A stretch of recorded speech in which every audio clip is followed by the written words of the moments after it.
একটা জিনিস খোলাসা হওয়া দরকার। আজকে এদের কোনো ফুজি নাই, ফুজি একটা। সেই ফুজি কি জানেন? ফুজি হচ্ছে মুয়াবিয়া রাদিয়াল্লাহু তাআলা বাগি বাগি বাগি, কথা কন না ঠিক কিনা? ওই ওয়াহাবিরা আহলে হাদিসরা যেমন আমাদেরকে উত্তেজিত করার জন্য বলে বেদাত বেদাত বেদাত, এখন এই হুজুরদের শিয়াদের আহলে হাদিস ওয়াহাবিদের একটা স্লোগান হলো বেদাত বেদাত বেদাত, আর শিয়াদের একটা স্লোগানের নাম হলো বাগি বাগি বাগি। এই কথা বলেন ঠিক কিনা? আমি বাগি নিয়ে আমার বইয়ে 36 পৃষ্ঠা লিখেছি। দেখেন, আজ থেকে 900 বছর আগের ইমাম, 950 বছর আগের ইমাম, নাম হচ্ছে ইমাম রাগিব ইসফাহানি রহমাতুল্লাহ আলাইহি, যার উপরে পৃথিবীতে এখনো পর্যন্ত কোনো অভিধানবিদ জন্মগ্রহণ করে নাই। তার কিতাবের নাম আল মুফরাদাত। সেই কিতাবের মধ্যে বা অক্ষরের আলোচনা 137 পৃষ্ঠার মধ্যে তিনি উল্লেখ করেছেন আল বাগি ও আলা জারবাইনি, বাগি হচ্ছে 2 প্রকার। এই যে বেদাত বেদাত বলে, বেদাত যেমন প্রথমত 2 প্রকার, এমন বাগিও 2 প্রকার। তো এক প্রকার বাগি প্রশংসনীয়, তিনি বলতেছেন আহাদুহুমা মাহমুদুন, এক প্রকার বাগি হলো প্রশংসনীয়, এটা ভালো, এই বাগি হলেও কোনো গুনার কিছু নাই, বরং 1 গুণ সওয়াব পাবে। আর এক প্রকার বাগি হলো ওয়াসানি, দ্বিতীয় প্রকার বাগি হচ্ছে মাজমুমুন, নিন্দনীয়। যেই বাগি নিন্দনীয় সেটা কি?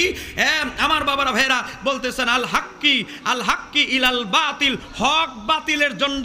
মনে করেন সুন্নি শিয়া, সুন্নি খারিজি, সুন্নি মুতাজিলা, সুন্নি কাদিয়ানি, এই যে 2 দলের যেই যুদ্ধ, যদি যুদ্ধ হয়, সংঘর্ষ হয়, এক দল সঠিক আর এক দল বাতিল, এটাকে বলা হয় বাগি। যেই বিপরীত দলে, মানে যেই ভুল পথে ভুল দলে যে আছে সে হচ্ছে মন্দবাগী, আর যারা হক পথে আছে, মনে করেন আহলে সুন্নাত ওয়াল জামাত, তারা হচ্ছে মাহমুদুন, তারা প্রশংসনীয় বাগী। আমার বাবারা ভাইরা, বাগি শব্দের তাহকিক সারা তাহকিক নাই, গবেষণা নাই, আর বাগি বাগি ওয়াহাবিদের মতো বাগি বাগি বলে চিৎকার করতেছে। এরপরে আসেন ইমাম আলাউদ্দিন খাজিন রহমতুল্লাহ আলাইহি, কিতাবের নাম হলো তাফসিরে খাজিন। তাফসিরে খাজিনের খণ্ড নাম্বার 2 পৃষ্ঠা নাম্বার 436, সেখানের মধ্যেও তিনি বলতেছে বাগি 2 প্রকার।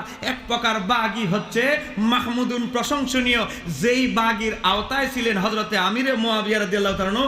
এই প্রকার বাগিরা দূষণীয় নয়, নিন্দনীয় নয়, তারা ইস্তিহাদ অন্বেষণ করতে গিয়ে তারা বিদ্রোহে লিপ্ত হয়েছে, এজন্য তারা ইস্তিহাদ করার কারণে 1 গুণ সওয়াব পাবে। আর মাওলা আলী যেহেতু ইস্তিহাদ সঠিক ছিল, তিনি 2 গুণ সওয়াব পাবেন।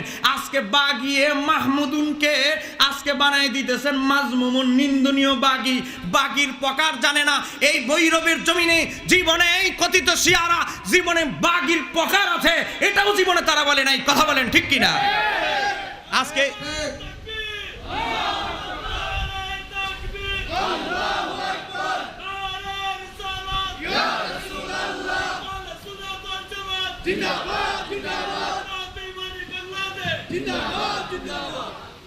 আপনারা কি রাগ করতেছে? ফিস্টন বানাইছে টাকা খরচ করে, যে আমিরে মুয়াবিয়া রাদিয়াল্লাহু আনহুর বিরুদ্ধে 80-90টা কি বানাইছে, কি বলে এটাকে, ব্যানার বানাইছে, নিচে লিখে দিছে আল্লামা অমুক আলাইহি রহমা, যদিও এখনো জিন্দা। আমার বাবার ভাইয়েরা পিছনে লিখে দিয়েছে অমুক হুজুরের বাণী, অমুক হুজুরের গবেষণা। আমরা গঠনমূলক এলমি আলোচনা ছাড়া কোনো ব্যক্তিকে কেন্দ্র করে আমরা কথা বলবো না, কারণ আমরা কথা বলছি আহলে সুন্নাত ওয়াল জামাত হক এর পক্ষে। এই কথা বলেন ঠিক কিনা? আমার বাবারা ভাইরা দেখেন, আজকে ভুয়া ফিস্টন ছাড়া হচ্ছে, বলতেছে ইমাম আহমদ ইবনে হাম্বল নাকি বলেছে যে আমিরে মুয়াবিয়া রাদিয়াল্লাহু তাআলা নাকি ইসলামের উপরে, মানে মুসলমান হয়ে মারা যায় নাই। একটু জোরে কন্যা নাউজুবিল্লাহ। আবার দলিল দিতেছে এটা নাকি ইমাম আহমদের কথা, আর কিতাব হলো 600 হিজরির ব্যক্তির কথা। ইমাম আহমদের ইন্তেকাল হলো 200 হিজরিতে।